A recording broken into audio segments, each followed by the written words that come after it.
Hoş geldiniz kıymetli takipçilerim. Değerli dostlarım, mutlu bir hafta diliyorum. Güzel bir gün diliyorum. Yeni bir haftaya başlıyoruz. Bugün 19 Eylül 2022 Pazartesi. Haftalık burç yorumlarında bahsettim. Şimdi güzel bir haberle başlayacağım yine bugüne. Bu haftanın ilk yarısında oldukça güzel gelişmeler bekliyor bazılarımızı. Bugün Ay Yengeç Burcu'nda, demek ki aileyle ilgili konular. Biraz daha temel duygularımız güçlü. Çok daha hassasız. Merkür de tabii retro. Biraz geçmişe dönüp oradaki problemleri konuşabiliriz. Duygular anlamında da bu kendi içimizde de yaşayabiliriz bunu.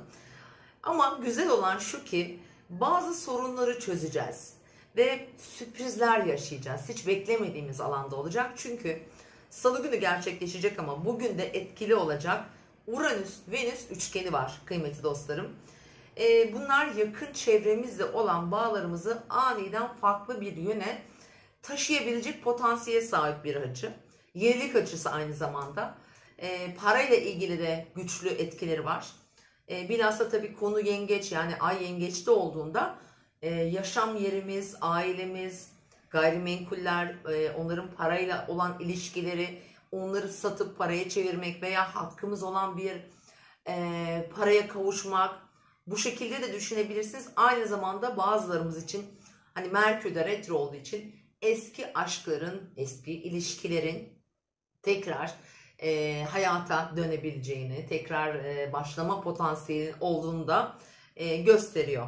Ve tabii ki Venüs Başak Burcu'nda, bunlar kadınlarla ilgili konularda da kadınlarla olan ilişkilerimiz, sevdiğimiz insanlar olabilir. Sosyal çevremizle çok ilgili olacak.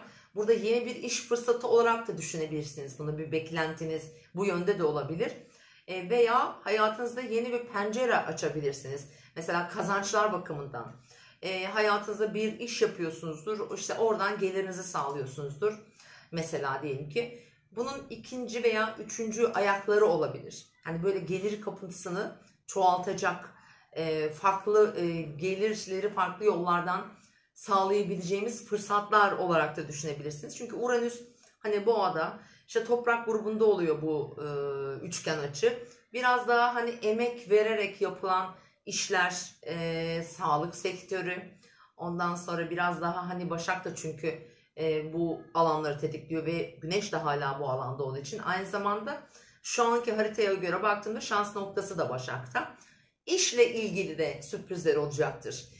Birçoğumuz için böyle olabilir, hatta özellikle toprak grubu burçlar için işle ilgili sürprizler olacaktır.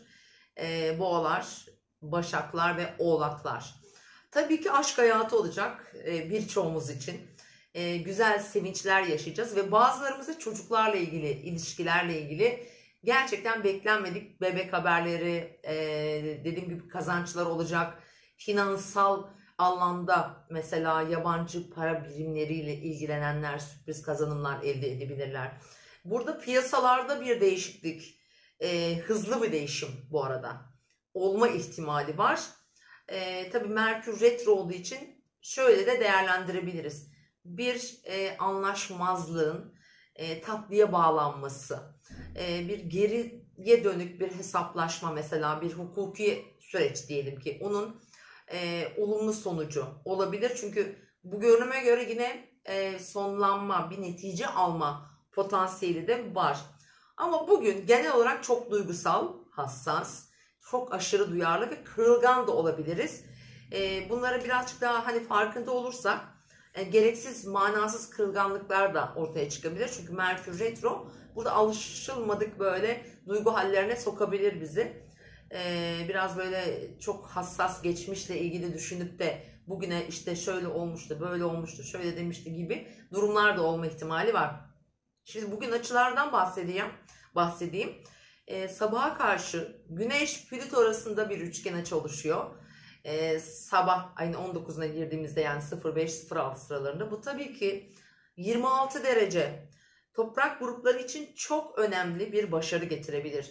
Mesela 26 derece Oğlak, 26 derece Başak, 26 derece Boğa burçlarında yükseleni, güneşi olan bir arkadaş için bu maddi katkı, bir başarı olabilir, statü olabilir. bir terfi olabilir. Gerçekten hayatında tutmak istediğim bazı değerleri böyle yükseltebilirsiniz. İkinci olarak yine öncü gruplar için de bu açı bakın önemli olabilir. Tüm öncü burçlar işte yengeç, oğlak, koç ve terazi. Yine bu etkileşimden özellikle sabah saatlerinde 26 derecelerde yükseleni veya güzel bir işte gezegen yerleşimi olan arkadaşlar yine çok güçlü etki alıyorlar. Bu her ne kadar kare olarak düşünseniz de hani öncü gruplara yaptı ama potansiyeli harekete geçirecektir. Bunu zorlu olarak düşünmeyin. Mesela bir kış uykusuna yatmıştır, bir durum, bir konu vardır. Açılmıyordur. Açılmayan şey de düzelemez. Ortaya çıkması lazım. İşte bunlar ortaya çıkacak ve sonuçlanacak. Bunlar yine hayatımızda önemli konular olabilir. Evet, onun yanı sıra arkadaşlar bugün sürprizler yaşayacağız dedim. Evet, bugün Salı günü yine bekleyebilirsiniz. Özellikle bugün 22:52 güzel bir saat. 23:42 sürprizli bir saat bakın. Venüs'ün de güzel etkileri var. Sadece hemen sabahın ilk saatlerinde aslında Jüpiter-Merkür karşıtlığı var. Bu biraz bir şeyleri gereğinden fazla idealize ettirebilir açıkçası. Düşünceleri, duyguları, konuşmaları, küçücük bir kelimeyi biraz fazla öne taşıyıp ona gereğinden fazla değer verebiliriz ki unutmayalım. Burada Güneş'in Neptün'le de karşıtlığı halinde sürmekte ve Venüs'ün pardon Güneş'inki geçti. Burada bazı yanıltıcı hatta kişinin kendi kendini de manipüle etmesi, yanıltması, değersizleştirmesi gibi duyguları da öne çıkarabilir. Buna da lütfen dikkat edin. Özellikle buna tabii yengeç burçları için daha güçlü ihtimal veya yükseleni veya ayı hani yengeçte olanlar burada daha hassas olabilirsiniz. Bu hassasiyette tabii kişinin kendisine sadece zarar verir, başkasına değil. Boşu boşuna üzülmüş olursunuz açıkçası. Evet, onun yanı sıra bugün hani Mars ve Plüton'un da güçlü etkisi var. Bir şeyleri harekete geçirebiliriz. Mars İkizler Burcu'nda. Gizlilikle ilgili konular bugün ortaya çıkabilir. Düşünceler bazında olacaktır bu. Bazı gizli kalmış konular ortaya çıkabilir. Yine bugün aileyi ilgilendiren alanda olacak bu arada. Ailemizle olan bağlarımızla ilgili önemli konular gündeme gelebilir. Bunlar kah eşiniz olur, kah anne babanız olabilir, kardeşleriniz olabilir. Böyle bir güçlü potansiyel var. Bugün bir tane dikkat etmemiz gereken açımız var arkadaşlar. 17, 14, 16, 14, 17, 14 arasında. Hani biraz kırılgan bir açı bu. Şiron karesi var. Biraz empati kurmak, merhamet etmek gerekebilir bu saatlerde. Hani çok kimseye böyle bulaşmamakta fayda var. Şimdi gelelim güzel saatlerimize bugün. İlk saatim 11:49'da 12:50 arasında güzel haberler alabilirsiniz bakın. İlişkiniz, kardeşleriniz, özel bir işiniz, bir yere gitmek isteyip bir şey satın almak isteyip planladığınız bir durum varsa bu saat bence çok idealdir. Haberleşmek için, birilerini aramak veya birilerinden haber almak için de değerlendirebilirsiniz. İkinci saatimiz 18:59-19:58 saatleri arasında olacak. Tabi bu saatlerde Venüs'ün de uyumlu açısı var. Bakın dediğim gibi öncelikle ilişkiler burada aslında bizim için önemli. Yakın çevremizde olan ilişkilerimiz. Onun yanı sıra da hayatımızın böyle merkezine koyduğumuz bazı konuları, kişiler de olabilir bakın. Burada şanslı bazı durumları aktifleştirebilir bu saat. Dolayısıyla şanslı bir saat olarak sayıyorum. 18:59, 19:58 bence önemli bilgiler edinebiliriz bu saatte. Ama iyilikle, böyle güzellikle, tatlılıkla bu saati değerlendirin.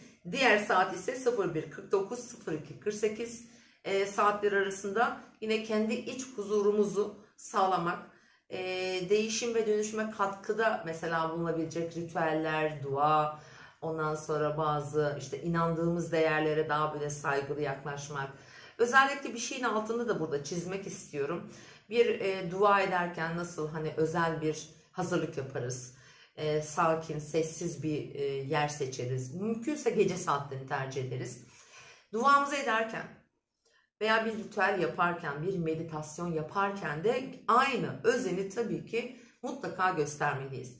Çünkü o an sadece size ait olmalı. Dış etkenlerden arınmış, biraz daha sessizlik içinde, kendi özelimize daha özen göstererek, tamamıyla saf ve temiz aslında diyelim.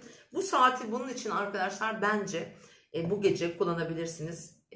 Ve bu şartları da böyle biraz daha özenerek eğer yapmaya çalışırsak çok daha etkili olacaktır. Gökyüzünün kapıları çok, su grubu çok yüksek bugün. Çok değerli bir gün. Açık, fırsatlar gelebilir. Bazı fırsatları hissedebiliriz. Çünkü duyguların da çok önde olduğu, hislerimizin çok ciddi şekilde çalıştığı bir gün olacak. Biraz da şundan da bahsedelim. Biraz suçluluk psikolojisi fazla olabilir bugünlerde. Kişiler kendilerine mesela fazla yüklenebilirler. Bu duygular da aslında hani çünkü Venüs'ün de hani Neptün'e karşıtlığı var ya, işte ben yaptım benim yüzümden oldu gibi. Kendini kurban etmek mesela herhangi bir konuda, bir ilişkide. Bunlar da aslında bizim düşüncelerimizi yanıltabilir. Buraya da lütfen dikkat edin. Öncelikle tabii kendimize değer vereceğiz, fark edeceğiz. Sonra hatasız kul olmaz biliyorsunuz. Hepimiz hata yapabiliriz. Önemli olan fark etmek. Ama gereğinden fazla da kendinize yüklenmeyin sevgili arkadaşlar.